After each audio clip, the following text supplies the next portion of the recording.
the difficult questions, we have one which has come up fairly recently. People utilizing the general repulsion that society holds against pedophiles, and all the cases of pedophilia coming up here in the UK and in Europe and all this kind of thing. So that has become now a point of attack. Jerry Falwell, one of the evangelists in America, he made this statement on public television that Prophet Muhammad sallallahu alaihi wasallam was a pedophile. He was 53 years old, and he married a 9-year-old girl, right? So this became a source of attack on Muslims, and obviously he got that information from having some intimate information about Islam. The average Christian may not bring this up, because if you haven't studied the life of the Prophet ﷺ, you wouldn't know this. So you may run into it. It just depends if somebody's coming from America, and they were familiar with what was going on in the television, because it was repeated a few times in national television in the US, so that accusation is there. So if they've been influenced by that, then you can hear it. Otherwise, the average Christian has no idea about it, so you may not have to deal with it. But in any case, it's still a concept that we should have a clear understanding of, because each and every one of us has a natural repulsion to a pedophile. And if you actually put the Prophet ﷺ's marriage to Aisha in this context, it does seem to be something which needs some kind of explanation for us to have peace of mind and peace of heart, right? I mean, we may have accepted it automatically, but not really thought about it. So what is the way in which we should understand this? First and foremost, it is important for us to understand it within the context of the time. That in these times, people have set laws in terms of what ages people can marry at and what ages they can't. They have set a certain set of laws where if one has relations with a woman or a young lady who is below a certain age, then they will consider that to be pedophilia. And if she's above that age, then it's considered to be, and it was consensual sex, which is okay. The point is that when you go and look at the numbers across Europe, you will find that it varies from country to country, varying all the way from 12 to 18. So it just depends on which country you go to, from France to Germany to Netherlands to Italy to Spain. You're going around those different countries, you'll find the numbers varying from 12 to 18. So what may be considered acceptable relations in one country is considered to be pedophilia in another country. So they have numbers that they have set to define where consensual sex is acceptable or not. For us in Islam, we have a natural principle, a natural dividing line, which is for a woman to be considered an adult, or that she may be married and have sexual relations, etc. That dividing line is puberty. That is a natural dividing line. Puberty is the body saying that that young lady is now capable of bearing a child. That's what puberty is about for females, menstruation. So whether one in this society considers that person still to be a child or not, that's not the issue. The issue is that biologically she is now an adult capable of bearing child. That is the bottom line. And it's a natural division. And that will take into account variations which exist amongst people, amongst tribes, areas of the world, etc. Because you'll find that number varying. In Arabia, 9 was a common age for puberty. Other countries, it varied. So that was the point. This was the dividing line. When we're talking about pedophilia, what is pedophilia anyway? Is pedophilia really adults going and marrying children? No. The pedophiles were coming out of Britain and Germany. This is the most largest body of pedophiles, and the US, going into Southeast Asia, to Thailand, to Sri Lanka, the Philippines, these countries where people are in poverty, right? And where young children have sold themselves, sell their bodies to earn money, and where parents will be willing to sell their children for money. These people who go there, are they going there to marry these kids? No. They're going there to abuse them, just to take pleasures and then leave. So it's not about marriage at all. So when we look in terms of the Prophet Muhammad's situation, this was marriage. So one, we have a natural dividing line, puberty. 2, we have the issue of whether it was marriage or whether it was sexual abuse. And when we consider, really, 1,400 years ago, what were the ages in which people were considered to be marriageable and not? I'm sure, I haven't studied British history or not, but I'm sure if you go back in British history 1,400 years ago and look at the marriage customs of that time, it's not going to be any different. So you would end up having to go back and label the British kings as pedophiles and all these other kinds of things too. So the point is that in the world at that time, they didn't have, they had not set these older ages that we now find 18 and 16 and 18, this type of thing, as they have here today. People matured faster. Life was shorter. If you made it to 50, you're an really old person. You've lived your life out. People died 35 as an old person.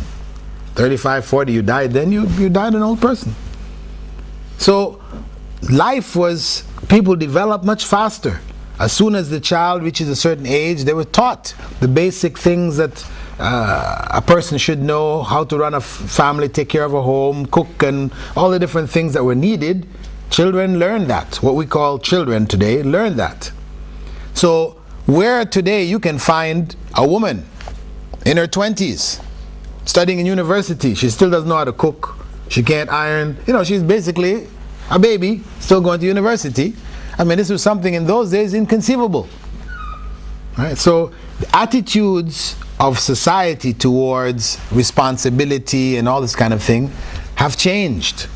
Consider Usama ibn Zayd, who Prophet ﷺ made the head military commander for the Muslim armies.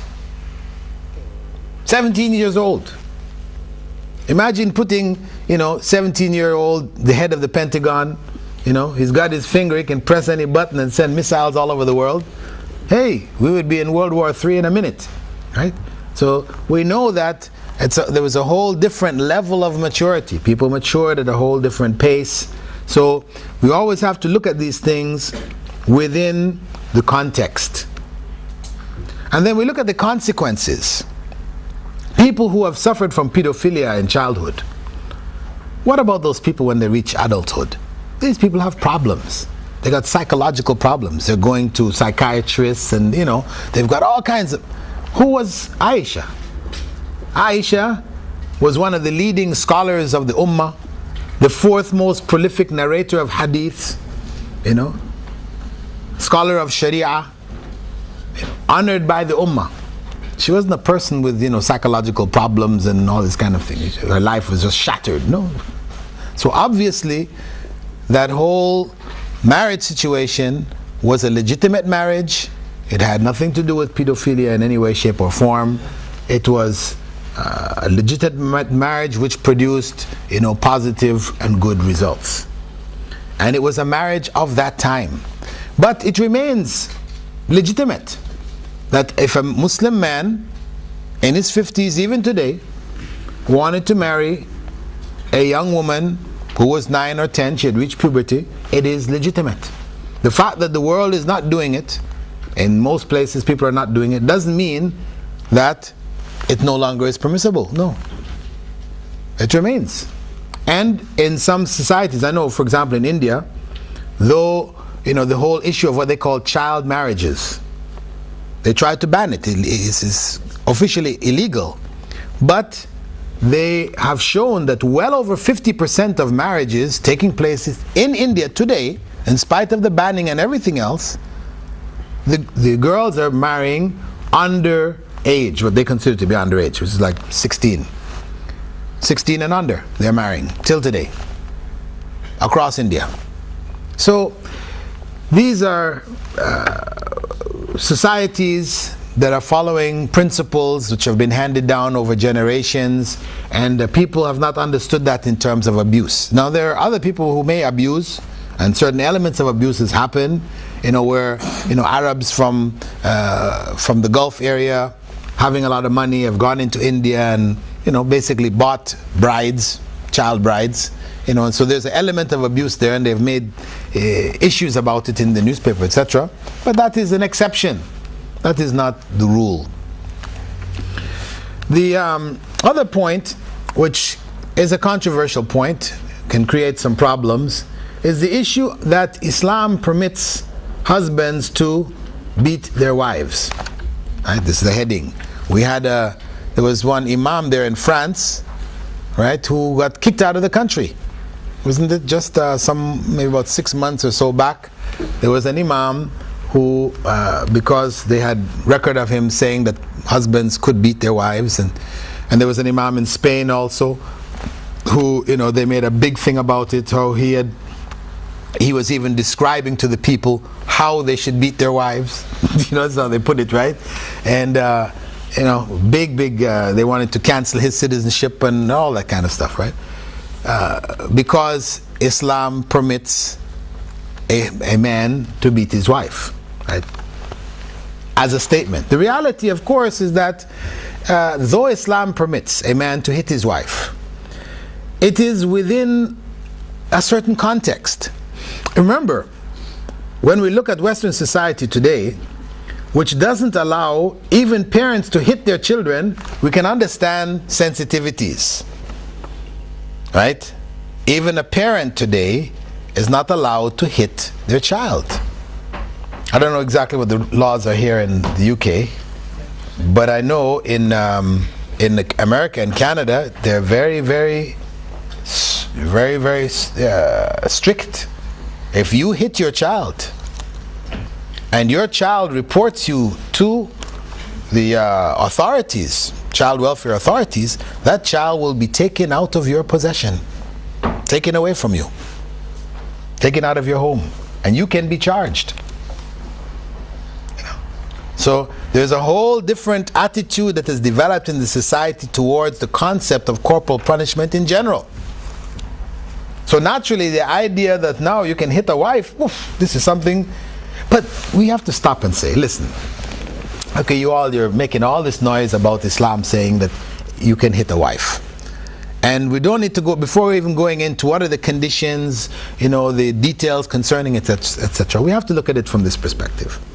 Yes, Islam says a man may hit his wife. But in your society, are men hitting their wives? What kind of a rate do you have here of men beating on their wives?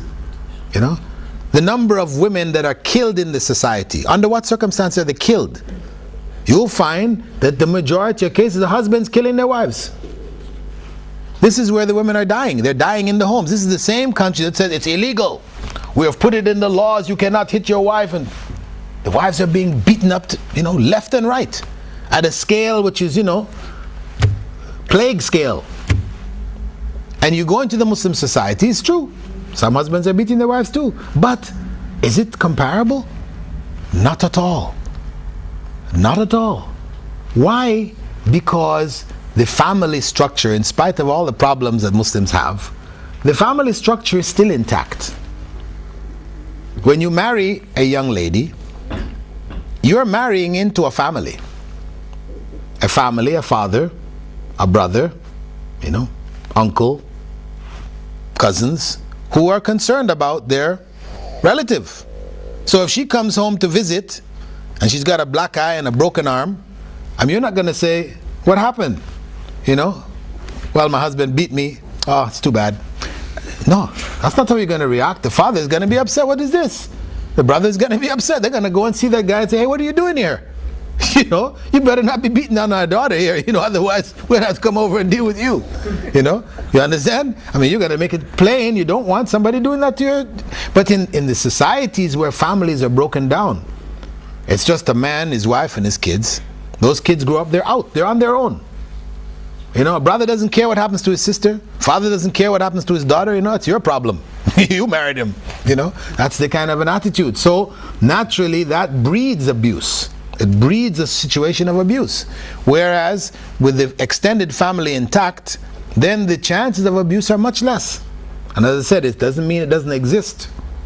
And maybe in some of the Muslim cultures, it's sort of accepted.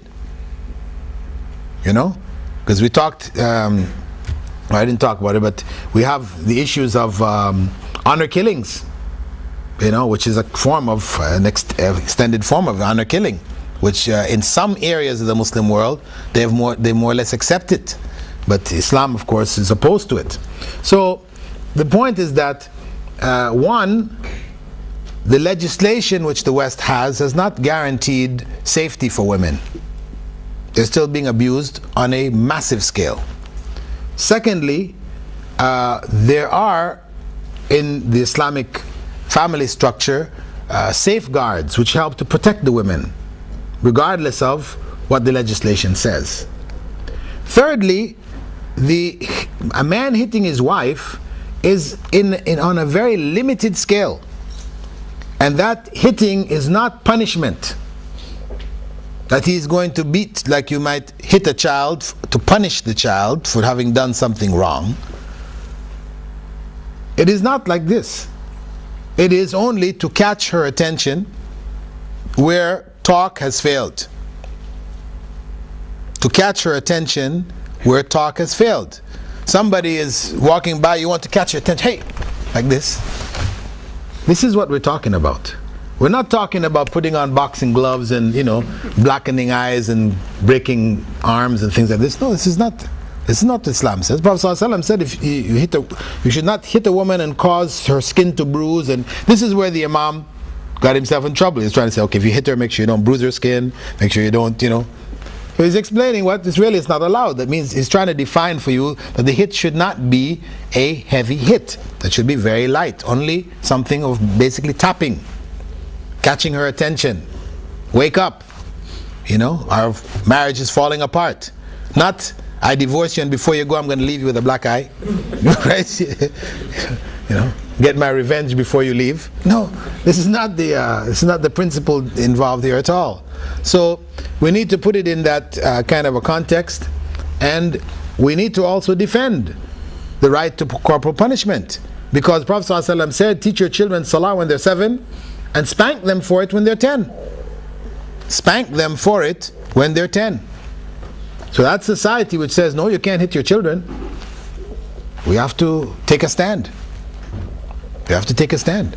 And the consequence of them taking away the right for parents to hit their children, we know what is happening in the schools today and in the society. The rebellion that is going on, where people feel, free to attack the public. You're not safe, in the society. Because once you take away that corporal punishment, then people feel there is no consequence for my acts. I can do anything I want.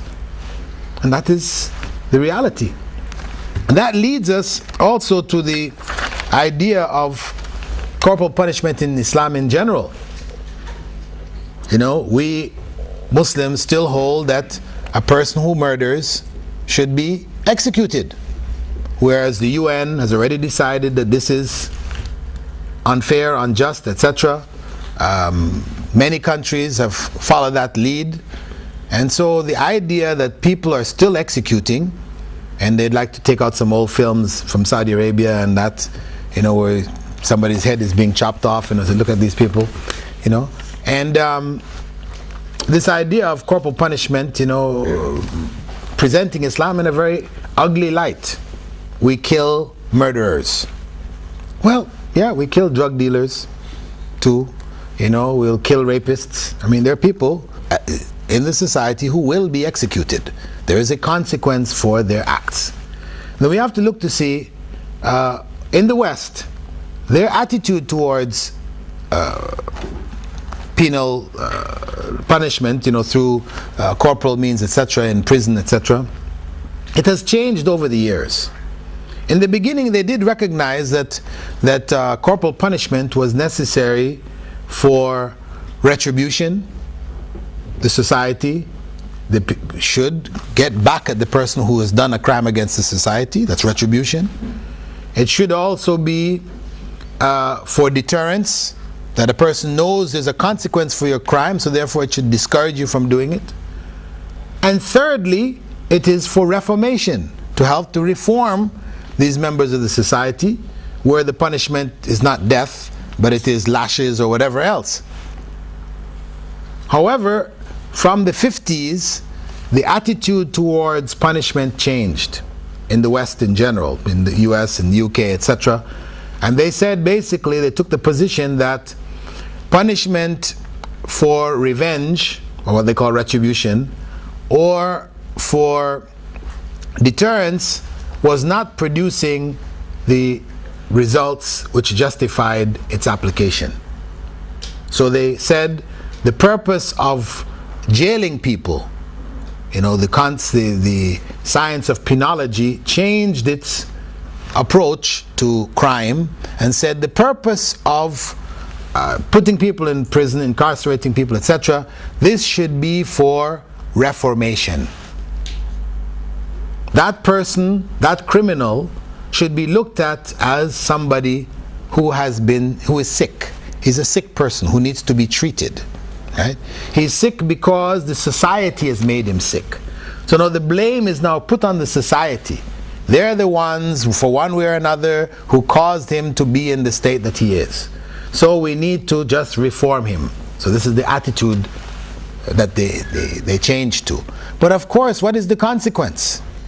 The consequence is that, as I mentioned here, in the UK, they're saying that the Home Secretary announced on the 22nd of April, this is 1970s, this is ages ago, the death penalty was abolished here in UK from 1965, that 172 convicted murderers had been released from prison since 1960. Most of them having served 9 years or less for their statutory life sentences. They were being given life sentences, but the majority of them, right, were only serving less than 9 years. Only 5 served 12 or more. 9 served 6 or less, and 1 completed only 6 months. Murdered and was out in 6 months. So where you have these kinds of statistics, then it's no surprise that murder is easy. People are being killed left and right. You know, just in the news today or yesterday, a little girl, 14 years old, walking home in Nottingham, or whatever, she was gunned down, killed in the streets, you know, for no apparent reason. And the overall rate of crime has been rising. In the West, in spite of all the technology, all the success they've had in terms of economics, etc., the rate of crime is rising. Practically speaking, in the Muslim world, there are a number of cases, Sudan being one of them, where they introduced the Sharia in the mid-80s, and within months of its application, the crime rate had dropped some 40%. Proven. In Iran also, where they introduced Sharia, I mean, besides issues of Sunnah Shia, but where they introduced the Sharia with its penalties, crime rate dropped.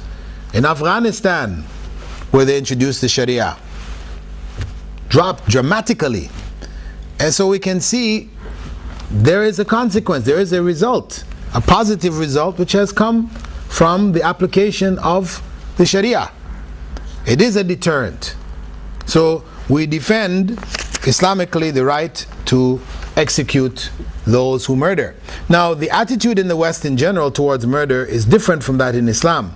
In Islam, when a person commits murder, this is a crime against people. It's not considered to be a crime against society. In the West, it's considered to be a crime against society. So they have a jury decide whether this person should be executed or not. Whereas from the Islamic perspective, this is the decision of not people external to the family, but to the family members themselves. You know? So if Western people or non-Muslims, whatever, raise the issue that, hey, somebody commits murder amongst you and you all can decide to let him go. Family members can say, let him go. Don't kill him. You know? How is that? Well, we look at it that the crime is against the family. So they are the best ones to decide, shall I let this person go? Or shall this person be given the full force of the law? They're the ones who suffered the loss. Rather than turning it over into other people who, have maybe their own interests, maybe affected by a variety of different things. The judge, the jury, had a bad day, bad night. They come in and they're gung-ho. They want, kill this guy. Kill him. Who can I kill today? So it becomes a means of just taking off your frustrations or your anger. Your person's life can depend on that. So Islam says no, this is the right of the individual to apply it. Of course, the issue of death penalty for adultery, the case of Amina Lawal in Nigeria. This was a big case, and Oprah Winfrey and a bunch of other people got in behind it, save this woman's life, and the big issue was raised. Look at it, they're going to kill her, and the man who did it, he's getting off scot-free. She identified who it was, and they're not going to apply the law to him. It's only her. So there are two issues. First issue, in terms of the law being applied to her and not him, she had a child. So we have no doubt she wasn't married. She had been married and divorced. Right? She had a child. So there's no doubt that she committed adultery. Now the man that she had fingered, she identified, can we just say, well, she identified him, so we'll kill him too? No. The law doesn't operate like that. Because maybe he wasn't the one. Maybe this is just somebody she didn't like. And she said, okay, if I have to die, I may as well kill him too. Let him die along with me, Whereas the person I really love, who is really the father, I don't want him to die. So that's not evidence. We don't use that as evidence. Right? So this issue of her and not him, this is not an issue.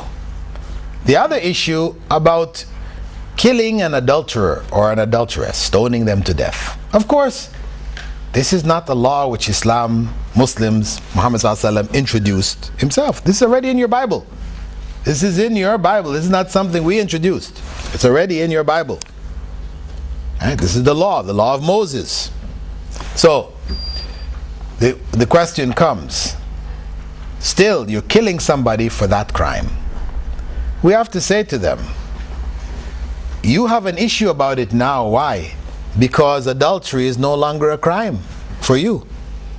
Adultery, fornication is something that you have taken for granted. It's okay. Everybody's doing it. We have presidents doing it. We have presidents, and nobody's got, it was a little bit of dicey stuff, for a while there, but, basically, people got by because this is the times, this is the different times. So the idea, a society which has accepted its leaders to be involved in adultery as being okay, because everybody else is doing it anyway. Why should we kill him, or why should we, depose him or remove him as president when we are doing the same thing? Should we have a double standard of morality that is okay for us but not for our president? No. They say no. It's just, we know it's, though before we didn't used to like it and that, but times have changed, right? Okay, so naturally, a society which looks at this in this way, naturally the idea to go kill somebody for it, no, that's very severe, very extreme, right? But for us, It's a different outlook. Why does Islam have such a severe punishment for adultery? Why? Messes up the family. It relates back to the family. It destroys the family. It's breaking down the root of your society. The foundation of your society is being destroyed. The family is the key. Once you destroy that, your society is finished. So in order to preserve the family, whatever would attack the family is dealt with very severely in Islamic law. And that's why. And really, this law, we have to tell the people, listen, this law is a deterrent. Mainly because for you to apply it, unless a woman has a baby, or a woman and a man confess, then to actually catch somebody in the act, because it requires 4 witnesses, 4 adult witnesses to see them in the act. No photographs, because photographs can be doctored. Right? 4 adult witnesses. What does that mean? That means that that person had to be so public that they deserve to be killed. So it is more of a deterrent than it is really a law which is applied on a regular basis. The number of people who have been executed for adultery over the last 100 years, minimal. A very small number of people around the Muslim world. So we use that, to clarify that Islam takes a very strong position for the protection of the foundation of the society itself. Also, the issue of cutting off hands. This is another issue that people raise, and they usually describe it in the newspaper as hacking off hands. Muslims, they hack off the hands of a thief. So that implies you get a hacksaw and you start to saw off the person's hand. Very brutal.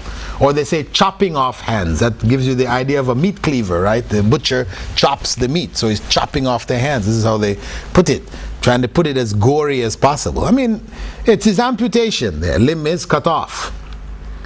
It is true. And there's a website on the internet which it comes in, when you come to it, it's about the hand, right? And it shows you all the things that the hand does, the wonders of the hand, how the muscles work, and beautiful. This is a beautiful creation of God, beautiful. At the end of it, it says, and Muslims cut it off. This is an indirect attack, right? After showing you how beautiful that hand is, a wonder of Allah's creation, and Muslims cut it off. So, for us, we explain to them, listen, we don't just cut it off like that in the first place, right? There are conditions. It has to be over a certain value. It had to have been something which wasn't in public. It's left out where people are tempted and they take it. This is against the professional thief, one who is a pickpocket. You don't pick people's pocket by accident. You have to practice and train at it. A person who robs a bank, who cracks into your home. These are professional thieves. This is who it's directed at. And we have to say that when that hand is cut off, or the threat of having the hand cut off, it is a deterrent in the society. It keeps safety, it preserves the safety of that society. I mean, I lived personally in Saudi Arabia for 20 years, and I can say quite easily that I never had a latch on my front door.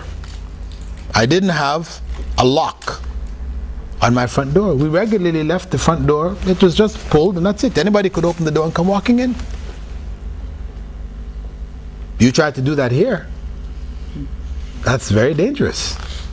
I notice people come in their homes, there's locks and padlocks, and we have things, codes, and And even I was shocked when I came back at one point, coming here to the UK. I saw getting out of a car with a friend of mine. It was in Birmingham. He was pulling out the tape recorder with him. I said, "Whoa, why are you doing that?" You know, yeah, if I leave it in the car, somebody will break the window just to get at it. You know.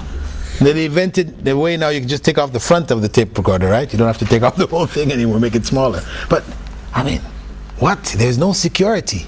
That's one of the things actually which caused a lot of people to accept Islam in the Gulf area, in Saudi Arabia especially. You know, is that sense of security. Somebody was asking me before about what was the reason after the Gulf War we had, in a center where I was involved, about 3,000 people accept Islam, you know, within about 5 months after the war. And this was back in the early 90s. And one of the big reasons that people accepted Islam was this sense of security. They felt a sense of security in the country. They were coming in, we'd take them, help them buy gold jewelry and that, and they would wear it openly. Say, you know, we couldn't possibly do this back home. Go to New York, Chicago, you know, wear gold? Ha! That's asking for somebody to take your hand off. They'll take your hand off to get that ring or that, you know, they'll take your hand off in a minute. So that sense of security, where does this come from? It comes from the threat of punishment. As well as, of course, the belief people have, you know, with regards to law, God, etc. But that threat of punishment backs up that belief, supports it.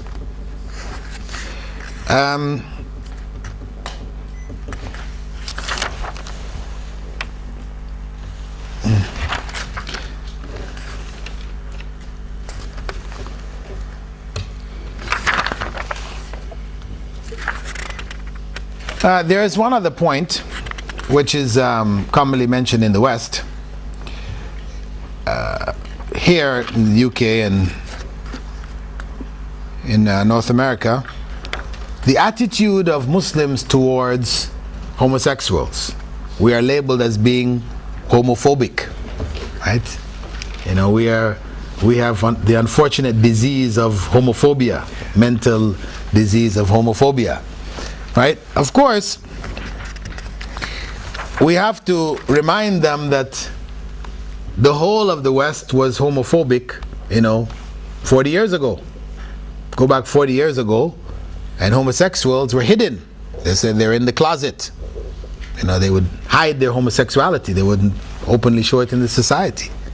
The average Brit, American, Canadian, you ask them, what's your thoughts on homosexuality? They would say, this is evil, this is corrupt, sinful, bad. Maybe they'll quote from the Bible, it's an abomination unto the Lord, you know, whatever. But by the 70s, the whole talk changed, didn't it? It became alternative lifestyles, right? Personal choices, different strokes for different folks. You know, they have all kinds of names to try to explain that, you know, you do your thing, I do mine, you know, you don't bother me, I don't bother you, you know. This is a whole different attitude. And really in the medical profession that change took place. Because before, back in the 60s, homosexuality was considered to be an illness, a mental illness. And they had treatment for it. In the psychiatrist's handbook, they had treatments, shock treatments, drug treatments, a variety of treatments. But by the late 70s, it was removed. No longer an illness, replaced by homophobia. So we who used to despise them, consider it to be evil, etc., we are now the sick ones. We need to go lie on the psychiatrist's couch and get reprogrammed. Okay? So, I mean, of course, they have a variety of arguments to defend it. They're mentioned there in the notes, 97, 98, you know, and it's good to be aware of their arguments, and their arguments, of course, in the end don't hold water. In the end, where they try to claim that this is something natural, they're born with it, you know, how can we, you know, oppose it when it is something natural? We say we don't accept that it's something natural. Yes, people may have tendencies, and life experiences may focus on certain tendencies and cause them to rise. Tendencies which are not good tendencies. I mean, because if we're going to say, okay, person's homosexual because they're born homosexual, these tendencies, then you can say that about the pedophile too, or about the murderer, or about, you know, any other criminal. They have arguments about this being in the genes. So we don't accept this. People have tendencies, but they are not robots programmed where you have to do whatever you have tendencies for. No, we have an ability to choose. You may feel a desire to do something, but you know it is wrong and you stop yourself. And there should be a consequence for that. So we don't accept the arguments that people are born homosexuals. This has never been proven medically. Biologically, it has not been proven. People have tried to make claims, they've brought up arguments, I've mentioned some of them in the notes here, but they have all fallen and proven themselves to be false. The last major point I'd like to touch on in terms of our difficult questions is the issue of religious freedom. You are Muslim, you want to leave Islam, you are executed. I say, what kind of religion is this? Apostasy. You decide you don't want to be a Muslim anymore and they'll kill you? Sounds pretty serious. And they say, okay, that's why so many of you don't convert, because you're afraid of death. Reality is that, of course, in the West, they do execute people for treason, isn't it? You commit treason, you sell state secrets to the enemy, you will be executed. So the issue of the state and protection of that state is one big enough that you can be killed for. In Islam, religion and the state are one.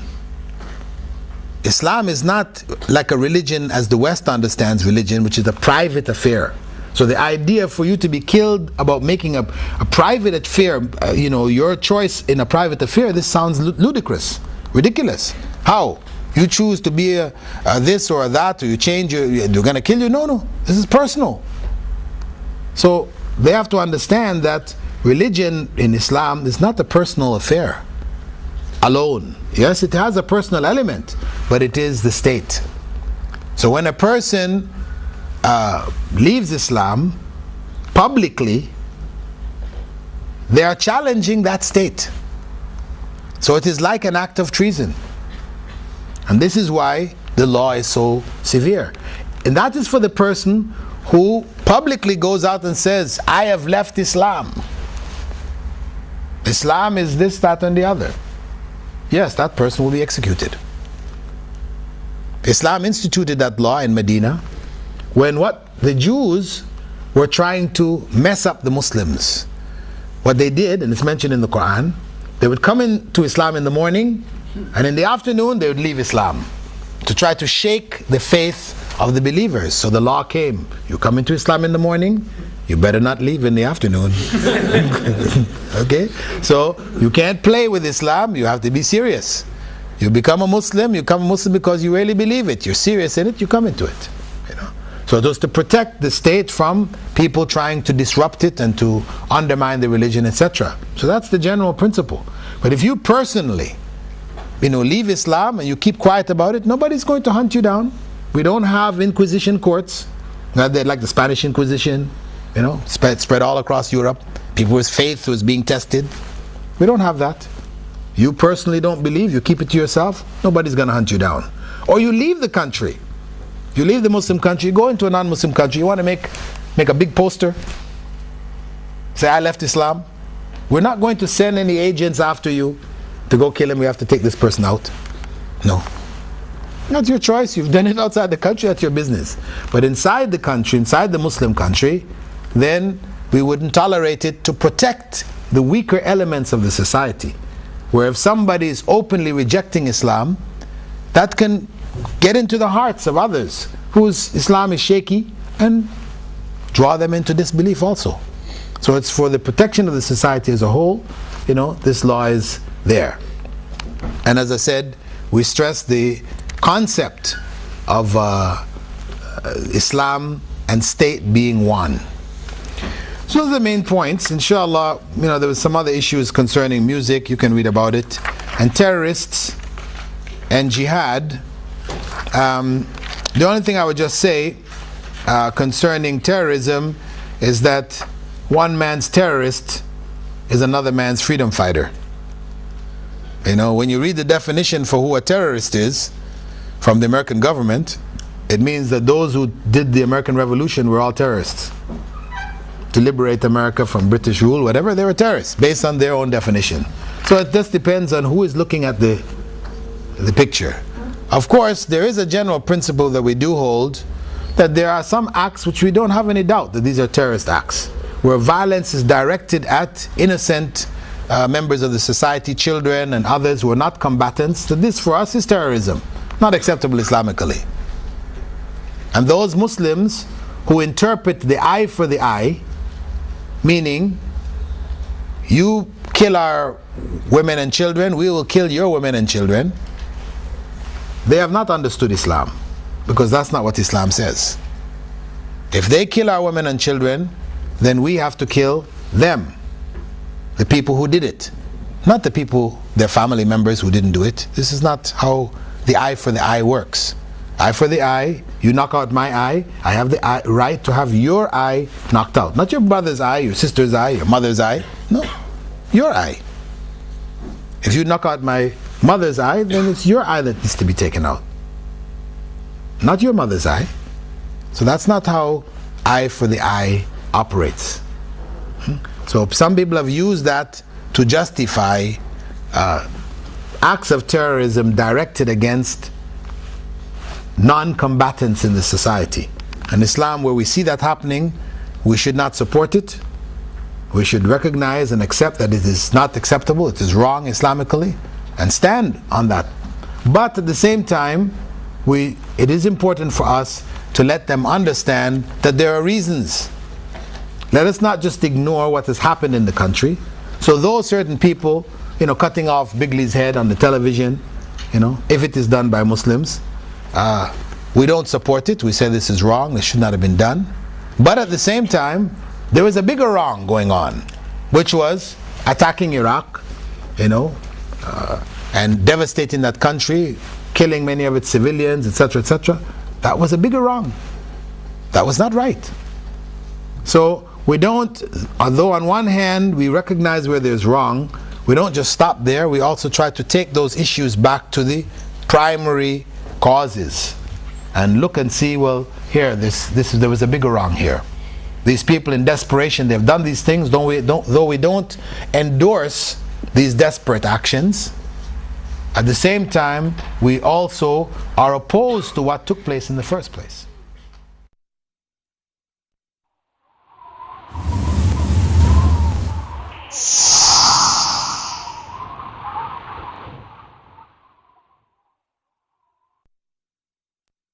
Basically, my story begins in first year university. I had a year where I think a lot of problems happened to me.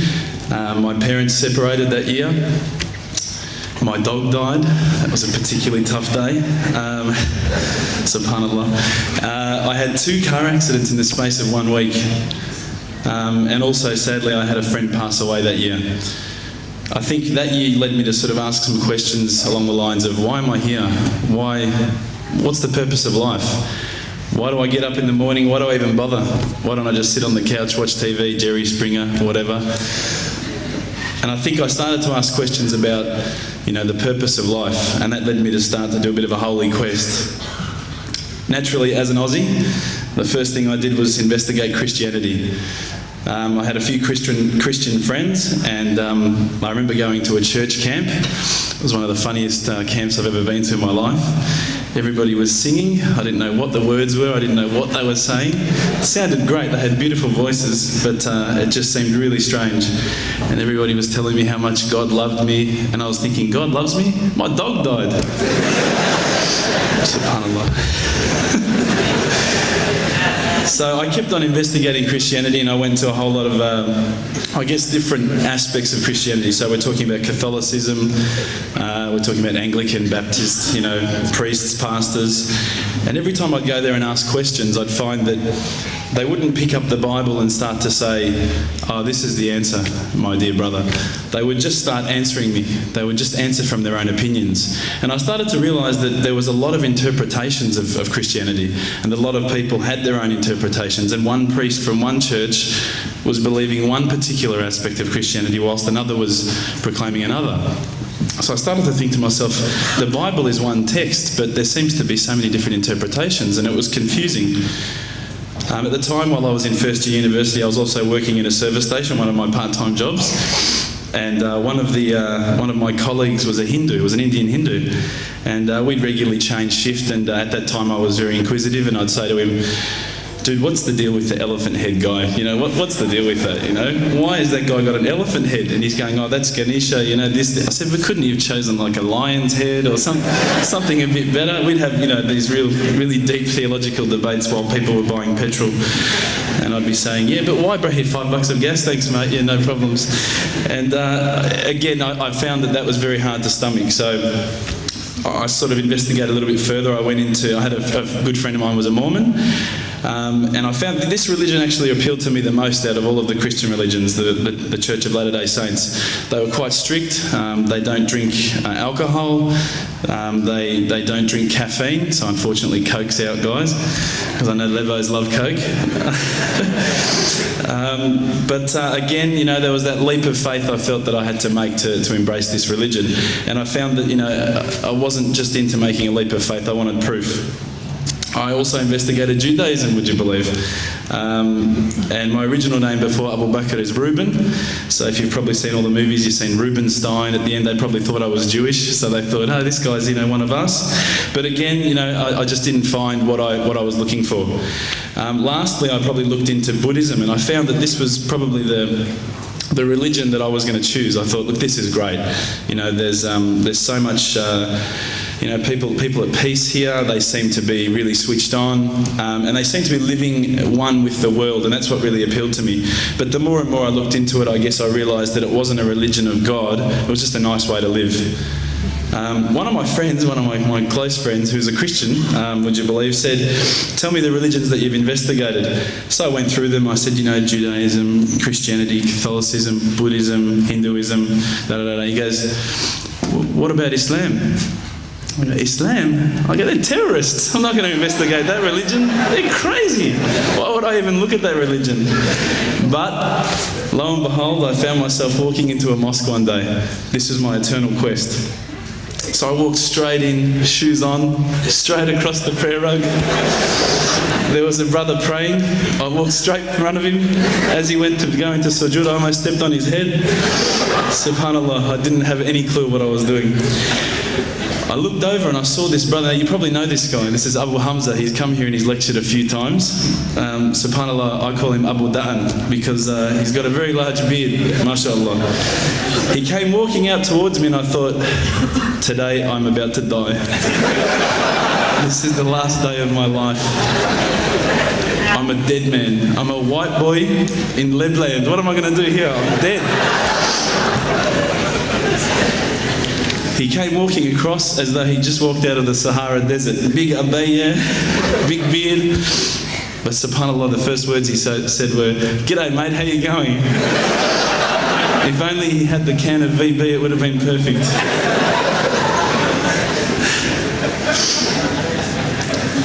SubhanAllah, I was very taken aback by his welcoming nature. As Aussies, I guess now, I don't want to offend any Australians here, but my upbringing is from a country upbringing. My parents raised me as an atheist. They were raised as Christians. They were dragged along to church every Sunday, and they hated every minute of it. So as soon as we were born, they drummed it into our heads that when you die, you're worm food. That's it. There's no afterlife. There's no God. It's all rubbish. So I was raised as an atheist.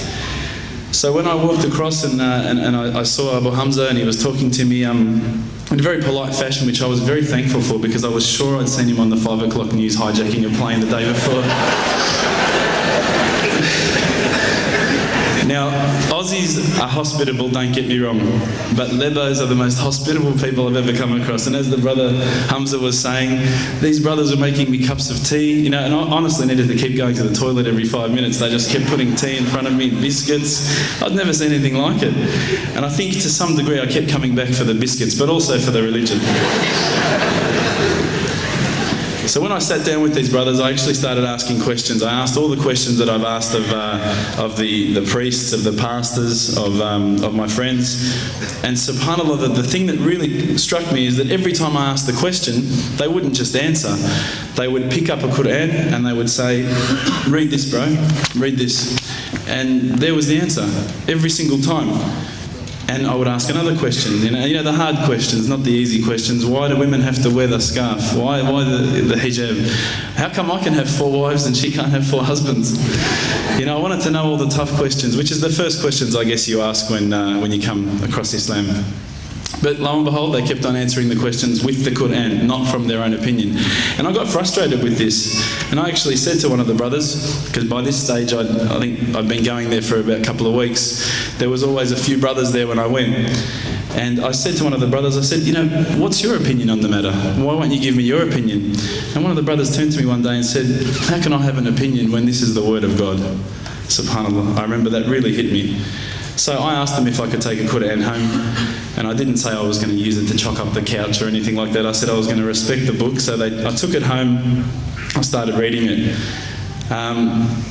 What I found was, while reading it, it wasn't as though I was reading a story, it was as though I was reading someone commanding me, you know, someone giving me guidance.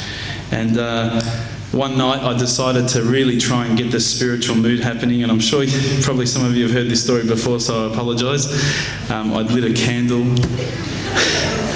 I had the window open, I had the curtains drawn, you know, I was trying to get that really spiritual feeling. It was a nice summer night in Melbourne, as summer as it can get in Melbourne, and I was sitting there thinking, this is it, you know, this is the night.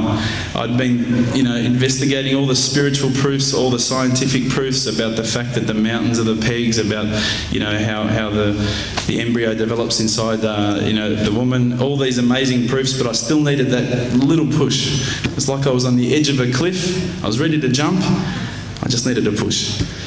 So I was sitting there, it was very quiet. I was reading Quran, I stopped. I said, Allah, this is my moment. This is the time I'm about to jump into Islam. All I need is just a sign. Just a little sign, nothing huge, maybe a bolt of lightning. You know, maybe half the house could fall down or something, you know, just small. Small for you, man. You created the earth, come on. So I sat there. I was waiting for the candle to start lighting up to 4 metres high like in the movies. And I go, okay, go. And subhanAllah, nothing. Absolutely nothing happened. I was really disappointed, to be honest. So I sat there and I said, Allah, this is your chance. I'm here. I'm not going nowhere. I'll give you another chance. Okay, maybe you were busy. You know, I know it's daytime over the other side of the world. There's a whole lot of stuff going on. Maybe this time it could just be like a car backfiring. You know, something small. All right, the half the house, the candle. Let's forget that. A bird could fart outside. I don't care. Just anything. So I said, okay, go. And subhanAllah, absolutely nothing happened. And I mean, I couldn't have even said, oh, that was it. That creak just then in the wall, that was it. Absolutely nothing happened. I was really disappointed. I was gutted. I was sitting there thinking, this is it, you know, this was my last chance, Islam, and I haven't found it. I pulled back the Quran, I turned back to where I was reading.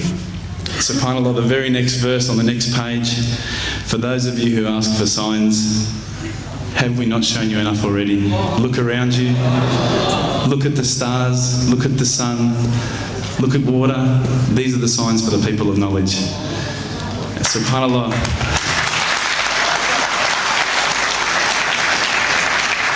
I threw the doona over my head and I pretended I was asleep. I was that scared because I couldn't believe how arrogant I'd been to want my own specific sign when all the signs had been there for me all along.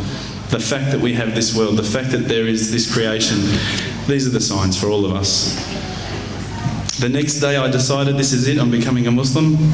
I'd been investigating Islam now for probably about 6 months, to be honest. I went in and I said to myself, this is it, I'm going to make shahada. I had no idea what I had to say, I had no idea what the words were. It was probably close to Isha prayer, so it would have been, 7, 8 o'clock at night. I went in and I couldn't believe it. There was about 1,000 people at the mosque. I thought, subhanAllah, look at this religion. Look at how strong they are. It was the first night of Ramadan.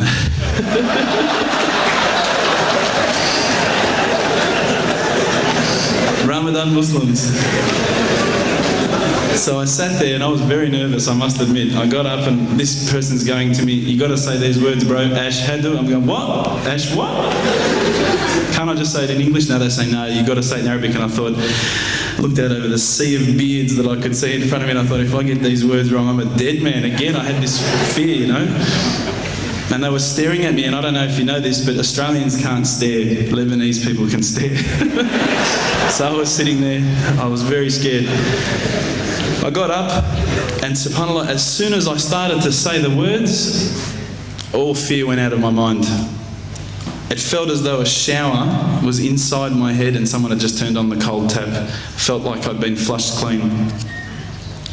I said the words, and I wasn't expecting so many brothers to come up and yell, Takbir, Allahu Akbar, and start kissing me and hugging me. Now, I'd never been kissed by that many men in my life.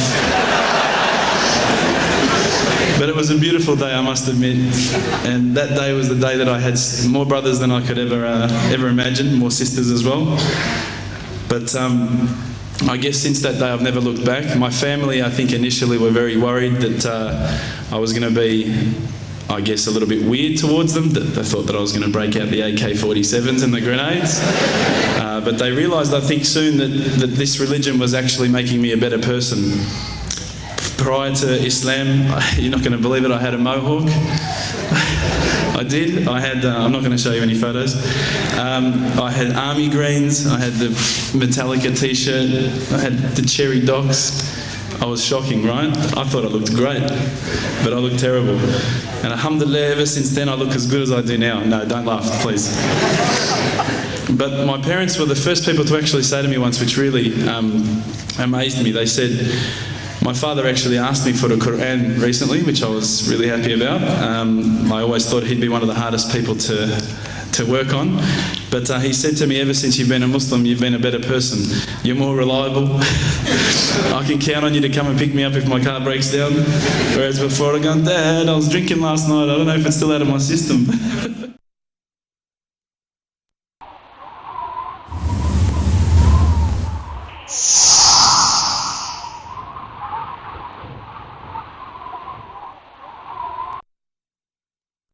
Okay, brother's asking for an example of a secondary issue of Aqidah about which the Sahaba differed. Whether the Prophet ﷺ was taken up in Isra bodily or was it only spiritually. The Sahaba differed on it. Some held that he was body and spirit, some held it was only spiritual. Well, okay, the argument that to give da'wah you must be a scholar, I mean, if that were the case, then بَلِّغُوا عَنِّي وَلَوْ آيَةً would have no meaning. Convey whatever you've learned from me, though it be only a single verse of the Quran, then it would lose its meaning. And that was not the way of the Sahaba. How many of the Sahaba we could say were scholars? There are specific individuals among the Sahaba who were their leading scholars. Abdullah ibn Abbas, Abdullah ibn Umar, etc., etc. But the mass of Sahaba, they gave da'wah. So that argument is a weak argument. But the point is that one knows one's limitations. You don't give da'wah beyond what you have knowledge of. Sorry, it's not really related to what you just said, but how is just imagining da'wah work in Qatar? How is that progressing, and how does it differ to da'wah here? Well, there in Qatar, its situation is different. The approach is different. We have, for example, in different organizations, if we go to the hospitals, for example, where there are a lot of non-Muslims, professionals, etc., giving dawah amongst them is possible. Difficult for you here to just go into a hospital and try to give dawah amongst the hospital workers. It's difficult. There you have at least some structures in the country which will allow and permit you to put up posters and to set up a table or to give out leaflets or whatever. So that is a positive element. And so we have quite a good number of people who are accepting Islam on a regular basis there. Focusing, for example, on housemaids. Actually, this is the biggest source of people coming into Islam, or from housemaids, women who are mainly from Philippines, Sri Lanka, who work in Qatari homes. So the Qataris oftentimes, because obviously it will be Qatari families who practice Islam, are decent examples of Islam, then it has an impact on the people who work with them. So they want to know something. Usually the families don't have any knowledge in their languages to be able to explain to them, so they bring them down to the centers. So we find people are being brought in. You don't have to go out. Here, really, you have to go out to go find people. There, people are coming at you all the time. People are being brought in. So that's a difference in the nature of the dawah there. Our center, actually, we have one center called QCPI, which is a government center from the Awqaf, which focuses on dawah into the families and the housemaids and all these others. And then there's also the center I'm with, Qatar Guest Center. We have two focuses. One, which are a series of lectures on Aqidah, on Tafsir and so on, so which is for both new Muslims and Muslims who have been Muslims for so many years to increase their knowledge of Islam. So that is an ongoing program that we have. And we also have this dawah training program. So what we'll do, for example, we just finished a course for female doctors at Hamad Hospital, one of the big hospitals there. Every Saturday we had 2 hours for them, and we taught them the same complete course. And then they would, in turn, be involved in dawah, because being as a doctor, you're in a very critical situation, to be able to give dawah to people. People are they're vulnerable in that sense. So that makes it much easier to give them dawah. So we focus on different levels of professionals in the society and invite them, train them, those who have some knowledge of English, and then let them go ahead and give dawah. So that is our focus. Okay, there's a written question here about dawah, no compromise in Islam. I'd like an explanation on that. Well, it depends on what you mean by no compromises in Islam. No compromises of our basic principles? True, we don't compromise basic principles. When the Quraysh asked the Prophet ﷺ to make a compromise, they said, okay, we understand that you are keen on this worshipping Allah alone, and we can appreciate, Allah is the creator of the heavens and the earth. So what we'll do is, 1 year we'll worship Allah along with you, and then 1 year, you worship the others along with us. Of course, Prophet ﷺ could not accept that. When the Qurayshi leaders told the Prophet ﷺ, listen, we're interested, we'd like to come into Islam, but you got to get rid of these low-class people you have around you, these slaves and others who became Muslims. We can't sit with these people. What did the Prophet ﷺ do? Said, okay, I'll get rid of them so we can sit. No, you can't compromise. So those basic things in terms of conveying the message, etc., we don't make compromises on. But if we say, by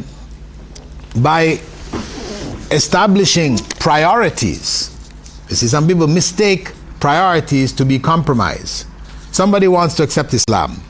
Woman, she's been married 20 years, she's got 5 kids. She wants to accept Islam. Do you need to tell her that, listen, once you become a Muslim, you are separate from your husband, you can no longer be with your husband anymore, and blah, blah? That can stop her in her tracks. That will stop her in her tracks. So is it a compromise that you don't get into that? That you leave it, you focus on her building her knowledge of Islam and increasing herself in Islam, etc., etc.? And even if somebody tells her And unfortunately, you'll find some Muslims who are there ready to tell her.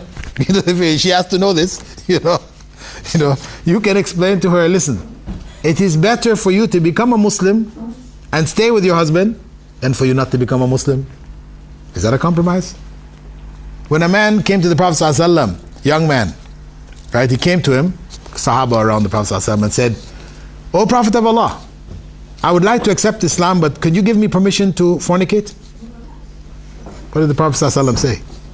"Get out of here." The Sahaba, they were, get this guy out of here, Prophet ﷺ said, "No, leave him." Sit him down. And he asked him, "Would you like somebody to fornicate with your mother?" He said, no, not my mother. "Would you like somebody to fornicate with your sister?" No, not my sister. "Your daughter?" No, your aunt? No. He said, "Well, whoever that you do that with will be somebody's mother, or their sister, or their aunt." He got the message. Was it a compromise? Not to have just driven him off with that horrible question he was asking? See, some people understand compromise meaning that you have to give them the harsh reality of Islam. We call it sledgehammer Islam.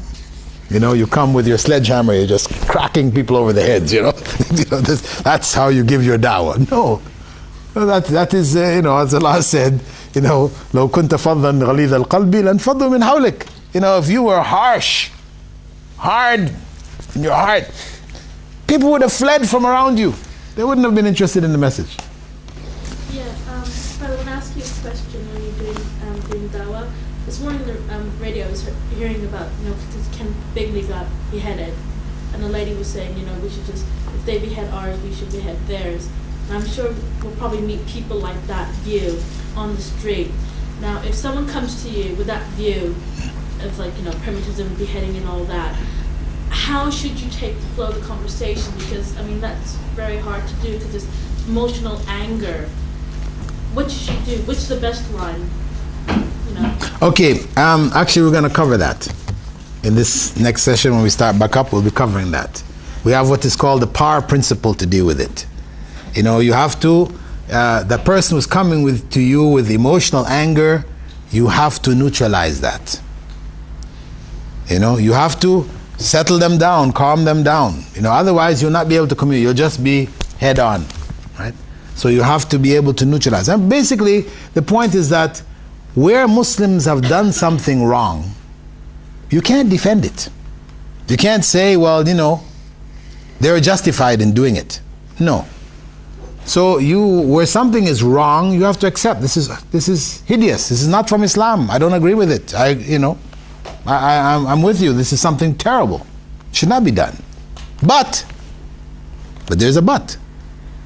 Coming into the people's country, blowing them up and, taking over their oil and all these other things, this is an evil also. This is a big evil. Yes, it's a big evil which has led people to do these kinds of things. Not that we agree with the kinds of things they're doing, but we also must look at the root of the problem. So you take them from the individual act to go to look at the root of it, to understand that this is oppression. There is evil that has taken place there, and no society can justify this evil. So we try to take them back to the core issues, and recognize where there's wrong. We recognize it. We say this Islam doesn't condone this. It's not from Islam. Individuals do it. When the IRA, did with things that they did we blame it on Catholicism? Catholic IRA terrorists? No, they were IRA terrorists. They did things, but they did have a cause. They did have issues, political issues, etc., which had to be resolved. Wearing clothes plays a vital role. Should we dress up in Islamic clothes or English clothes? Well, we have principles of dress which Islam requires of us.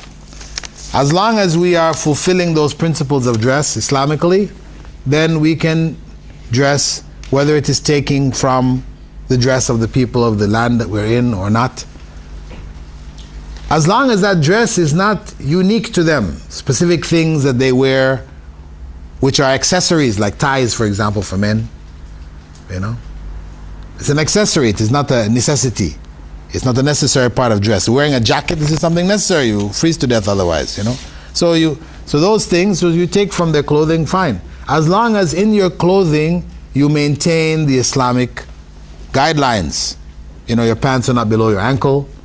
You know, they're not tight that they show your thighs, etc. You know, they should be very loose. As long as they follow Islamic principles so that the body parts are not exposed, then there is leeway. And from there, one makes one's own ijtihad in one circumstance. If one is coming into a charged atmosphere where the non-Muslims are, you know, hyped up, where they react very strongly to, you know, Muslim dress, etc., obvious Muslim dress, then to tone your dress down a bit for that circumstance is acceptable. It's acceptable. But it's still, again, that's your own individual ijtihad. We can't really say that, no, you should wear this dress all the time, or no, you should not, because where there's leeway in the deen, then we don't want to, you know, make it so narrow that nobody else can follow it. I have encountered some problems in regards to some Christians who say that I have felt the Holy Spirit. And like you said, that they have that emotional attachment, but they truly believe that the Holy Spirit is in front of them and they are speaking to the Holy Spirit. They say that we raise our hands and we speak to Him and He responds. So how would you respond to that?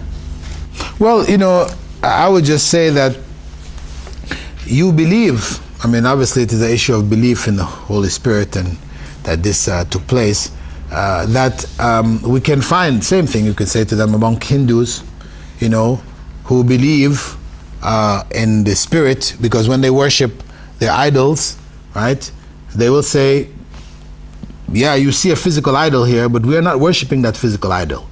But God becomes concentrated in that idol at the time. God who is in me and in you, He becomes concentrated. It's a portal to reach God. And I can feel God at that time. What do you think about that one? You know? So what you feel can be a result of a variety of things. You've been told that it was this or it was that, and so that's what you have accepted. But other people feel the same thing and interpret it another way. So really, if we want to analyze right and wrong in this matter, we can't do it according to our feelings. We can't do it according to our feelings. According to people's feelings in India, you have this guy Sai Baba in southern India. Sai Baba has 8 million followers who believe that he is God incarnate. He comes amongst them and they experience what they feel to be a godly presence. Though he has been accused of abuse, because he's a bachelor, he's been accused of abuse, you know, of his male followers and all this stuff. People come from America and that, and you know, there's a whole number of the former followers who have written things against him for, you know, homosexual abuse, sodomy, and all this kind of stuff. But it's hidden from the main followers. He still comes amongst the main followers and they feel his presence. He does magic. He's involved in doing some magic tricks and stuff, and they're just blown away. You know, you could never convince one of them that this wasn't God. So we say these things, you know, we try to stay away from emotions in this matter, because as they say, emotions are blind. They say love is blind. You know, it's a common phrase in the West. Love is blind. Why? That emotion, when a person is in love, then they can't see that person clearly anymore. They can't see any of the negative qualities, etc. They can only see this person. You're in love with that person, finished. That's it. So you try to explain to them, no, really, this person is not a good person. No, you don't know what you're talking about, so on, so on, so on. Because emotionally, their judgment has been clouded. So we have to say, listen, we want to understand who God is. We have to do it according to reason. God gave us the ability to reason for a purpose. They want to say divine mystery, etc. No. God gave us reason to understand Him. Listen to the reason of the early prophets. Were they talking the kind of reason you're talking? You know, so and so. How do you deal with a person who is asking about Islam, but when you explain Islam to them, they don't understand anything of it. You speak to them about Allah and Islam, you generally explain Islam to them, but they don't understand anything of it, but they still want to go ahead with it. What do you do in that situation? If a person, your question, you have explained Islam to them, they haven't understood it, but they want to become a Muslim, should you give them Shahada? Is that what you're asking? Even though they don't really understand it? Well, I would advise them to wait and do it out of understanding, because if they're going to insist on becoming Muslims, then you need to find out why. Why?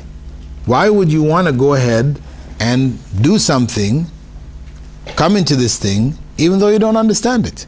You see, and if they're coming in for the wrong reasons, then you don't want them to do that. You want them to come in for the right reasons. And it should be based on knowledge. Basic knowledge. How about if you sort of reason with yourself and say, well, perhaps if we give him the Shahada and he enters Islam, and then perhaps he can be cultured around the environment and slowly develop into a knowledgeable Muslim, and would that justify you giving him the Shahada? I don't believe so. That is the rationale used by some people whose da'wah techniques is to go into poor areas, right? And you buy cheap watches from Taiwan or whatever, and you offer these watches. You say, would you like a watch? Yeah. People gather around and say, okay, you just raise your hand and say, Ashhadu an la ilaha illallah, I'll give you a watch. So you find all these people do it. After that, you tell them, you're all Muslims now. And you tell the Muslim community, okay, these are a bunch of new Muslims, take care of them, and you're gone. No, we don't accept this. This is not acceptable da'wah. The declaration of faith, we know the first condition for its validity is that it be based on knowledge. If it's not based on knowledge, it has no validity. It may become valid later on or whatever, that's not when I'm denying what could happen later, but it is at that time invalid. To what extent must the knowledge be of the Shahada? The extent that they know who Allah is, He had no father, no son, etc. They at least know and they accept that yes, Allah is one, unique in His oneness, etc., etc. Basic. They accept that Muhammad ﷺ was the messenger of Allah, the last messenger of Allah, and it's enough. Maybe they haven't read all about Muhammad ﷺ to say yeah or nay, but you say if you accept the Quran, right, as being the truth, you read it, you're convinced by it, or the system of Islam, you recognize this had to have come from God, then by you accepting that it had to have come from God, you're accepting the one who brought it had to have brought it from God. So you can accept, without knowing the details of the Prophet ﷺ's life, that the Prophet Muhammad ﷺ was the last of the messengers by accepting the system of Islam or the Quran as being from God. And that is the basis for the Shahada. Knowledge of the pillars of Islam and the pillars of Iman, I mean, these are things that you can inform them about. But if a person is coming in and they say, well, I don't know if I can pray 5 times a day, maybe I can pray once or twice, you can give them Shahada. You can give them a Shahada and you say, of course you work on it. The goal is to pray 5 times a day. I mean, you know that this is what is required of you, and you do it as much as you can. The most important thing is that sincerity first, that the person, even though he might not have a complete knowledge of Islam, but he might have just the one point which made him sincere, out of sincerity to accept Islam. So the most important thing, would it be the sincerity or the knowledge? Which one? Well, okay, brother is asking the issue of sincerity and knowledge, because of course when the scholars describe the realities for validity of Shahada, after knowledge, they usually put sincerity. So it's really among the conditions. There's sometimes 7, 8 different conditions scholars have identified. But when you look at them, they're usually ranging between knowledge and sincerity, things related to them, evidences of sincerity, the love and the commitment and all these other things. So the issue of sincerity, yes, I mean, that is between that individual and Allah. Sincerity is not something you can judge, whereas knowledge is something you can judge. Either they have understood that Jesus was not the Son of God, or they haven't. That is something you can judge and say, okay, you can go ahead and make shahada. But can I say, no, is he really sincere? You see, that's something inside his heart. So that is a condition between him and Allah, or she and herself and Allah, whether that shahada is valid or not. But for us, when we're going to give the shahada, it is enough to deal with what is zahir, what is obvious, what we can judge. So the knowledge that they make this really the primary condition.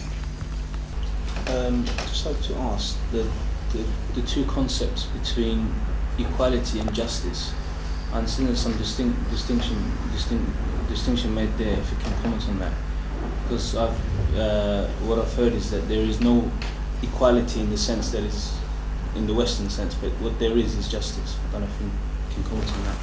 Well, brother's question concerning the issue of equality and justice in Islam, marriage situations. From an Islamic perspective, I mean, this usually comes up in the case of polygamy, equality and justice, equality and fairness. Where equality establishes justice, then that is what is required. Where equality becomes unfair, then that is cancelled. And we focus on fairness, meaning a man has two wives. He spends one day with one wife, one day with another wife. That is equality, and that is just and fair. One wife has 10 kids, the other wife has no kids. He gives both of them the same amount of maintenance money. That's equality, but that's unfair. I think the point is clear in that context. In terms of human beings in society, males and females are equal before God in terms of their responsibility to worship God. But in terms of what is required of them, it will be according to their natures, according to their abilities. So it will not be equally required of them. Women will be excused from some things, males are not excused from. Women may be not required or required to do some things, males are not required to do.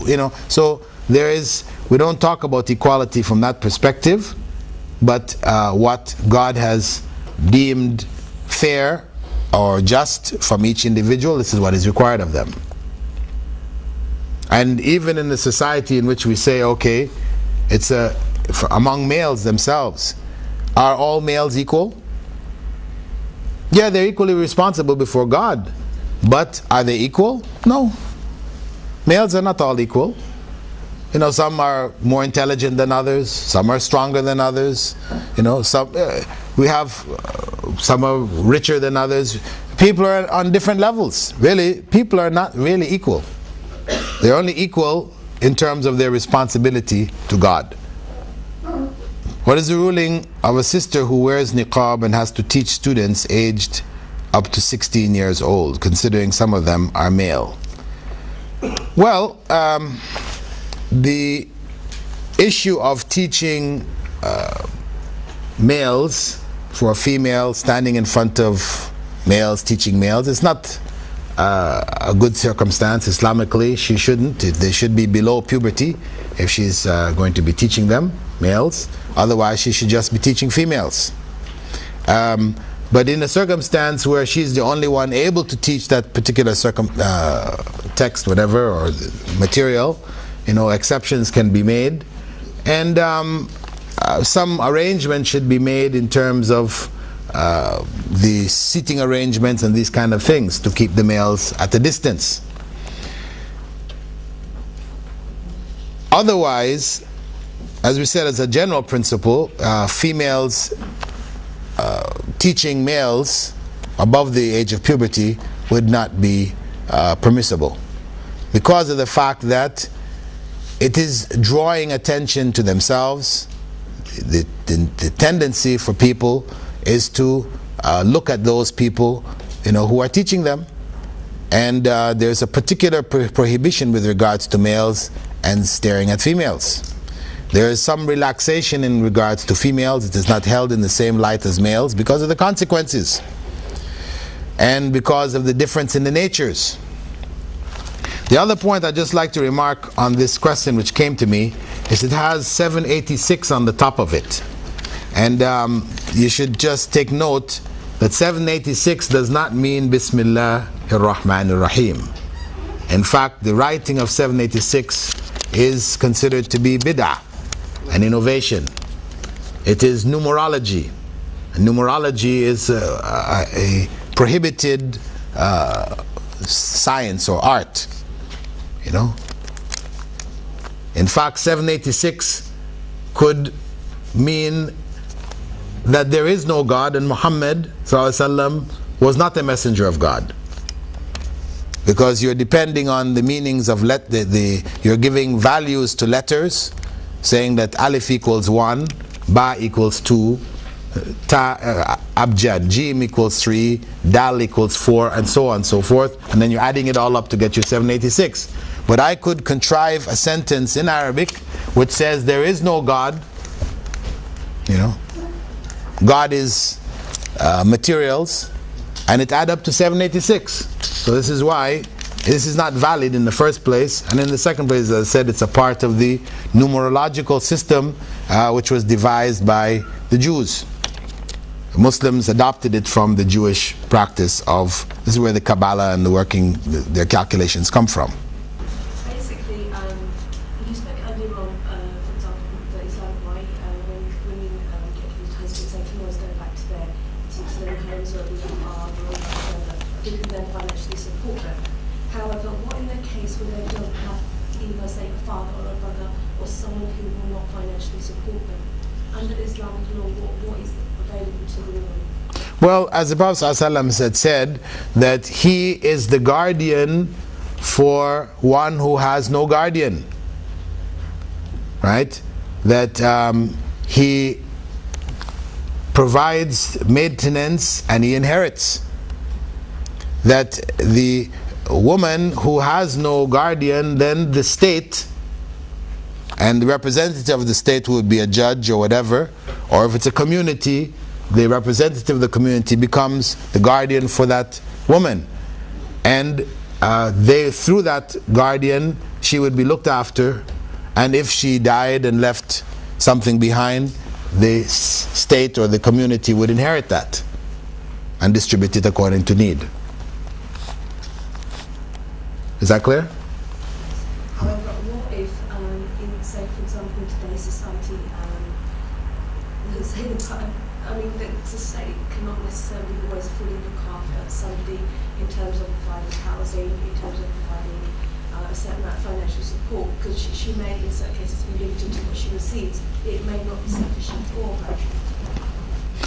Well, Sister's question about today's society where the state may not be able to sufficiently look after her. Well, this is why we have, when we're talking about the state, we're obviously not talking about this state.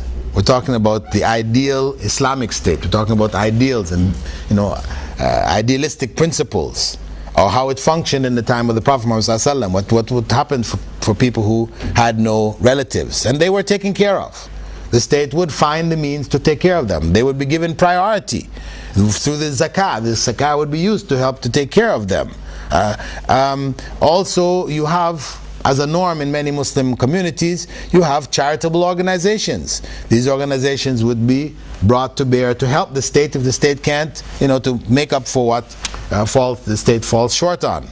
So there are instruments within the Muslim community which should look after them. But of course, if we say today, England, no state, communities hardly taking care of themselves, their needs. Now what about a woman in this circumstance? Well, in this circumstance, obviously, she will not be looked after as she should be. And all kinds of other things are happening.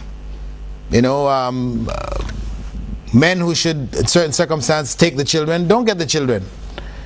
So there's a number of other things which are happening here, which we can't address from a legal perspective. Each case would have to be dealt with on its own merit. And if, for example, a woman, say, was married to a non-Muslim, she accepts Islam, and she divorces her husband, he doesn't want to accept Islam, and she doesn't, she chose to go according to Islamic law and separate from him, on to divorce. And the state is going to give her money from his money, and she has no one to look after her. Should she take that money? This is a ruling of this state. Yeah, in her circumstance, yes. If she has another circumstance where she has means, she is being taken care of, then she can forego it. But where that need exists there, and there is no other alternatives, then that is her right, given by the state. She can take it. So, as I said, we'd have to look at it on an individual basis. And what we're speaking about are basically ideal circumstances in the Muslim communities. Any further question on that? Okay. Once a man has declared divorce, can he change his mind after? Is this the purpose of the 3 months waiting period? Yes. That's one of the purposes.